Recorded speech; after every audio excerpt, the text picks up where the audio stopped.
قرآن کریم میں اللہ تعالیٰ نے حضور اکرم صلی اللہ علیہ وآلہ وسلم کے بارے میں فرمایا لقد من اللہ علی المؤمنین اذ بعث فیہم رسولا کہ ہم نے اے مومنوں تم پر احسان فرمایا، تم میں رسول مبعوث فرمایا۔ حضور اکرم صلی اللہ علیہ وآلہ وسلم کے بارے میں حضرت ابراہیم علیہ السلام نے دعا مانگی ربنا وبعث فیہم رسولا منہم یتلو علیہم آیاتک ویعلمہم الکتاب والحکمت ویزکیہم۔ حضور اکرم صلی اللہ علیہ وآلہ وسلم حضرت ابراہیم علیہ السلام کی دعا ہے، حضرت عیسیٰ علیہ السلام کی بشارت ہے۔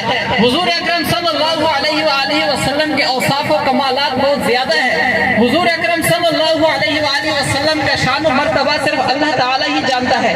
حضور اکرم صلی اللہ علیہ وآلہ وسلم کی جو اتنی بڑی شان ہے، مقام ہے، آپ کا مقام و مرتبہ ہے، اور اللہ تعالیٰ نے اس کا ہمیں احسان بتایا ہے۔ اللہ تعالیٰ نے باقی نعمتیں عطا فرمائی، ان پر اللہ تعالیٰ نے کسی پر یہ نہیں کہا کہ تم پر میں نے احسان کیا۔ جیسے سورہ الرحمن میں فَبِأَيِّ آلَاءِ رَبِّكُمَا تُكَذِّبَانِ، اللہ تعالیٰ نے وہاں پر اور جگہ اور بات ارشاد فرمائی قُلْ بِفَضْلِ اللَّهِ وَبِرَحْمَتِهِ فَبِذَلِكَ فَلْيَفْرَحُوا۔ آج جو ہم نے تم پر فضل فرمایا ہے، اس فضل پر تم کیا کرو؟ فَلْيَفْرَحُوا فَبِذَلِكَ۔ اے لوگوں، اے مومنوں، اے مسلمانوں، یا رسول اللہ،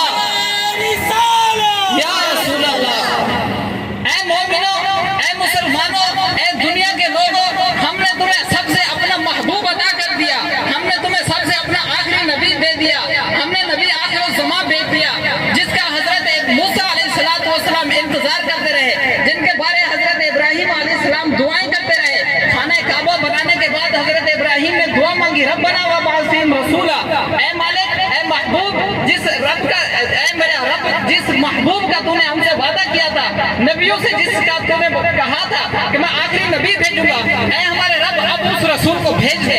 حضرت عیسیٰ علیہ السلام نے ہمارے نبی کے بارے میں خوشخبری دی مبشرا برسول یأتی من بعد اسمہ احمد، اپنے بنی اسرائیل لوگوں کو کہا کہ میرے بعد اب آخری نبی آئے گا، میں تمہیں ان کی خوشخبری دیتا ہوں، اس کا نام احمد ہوگا۔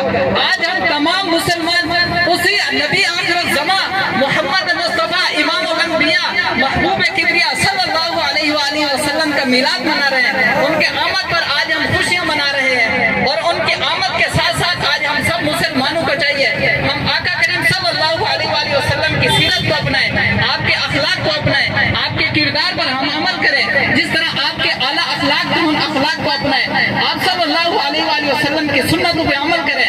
حضور صلی اللہ علیہ وآلہ وسلم اللہ کی طرف سے جو دین لے کر آئے، اس دین پر ہم عمل کریں، دین کو پھیلائیں، دین کے لیے کام کریں۔ اللہ پاک ہمیں عمل کی توفیق عطا فرمائے۔ وما علینا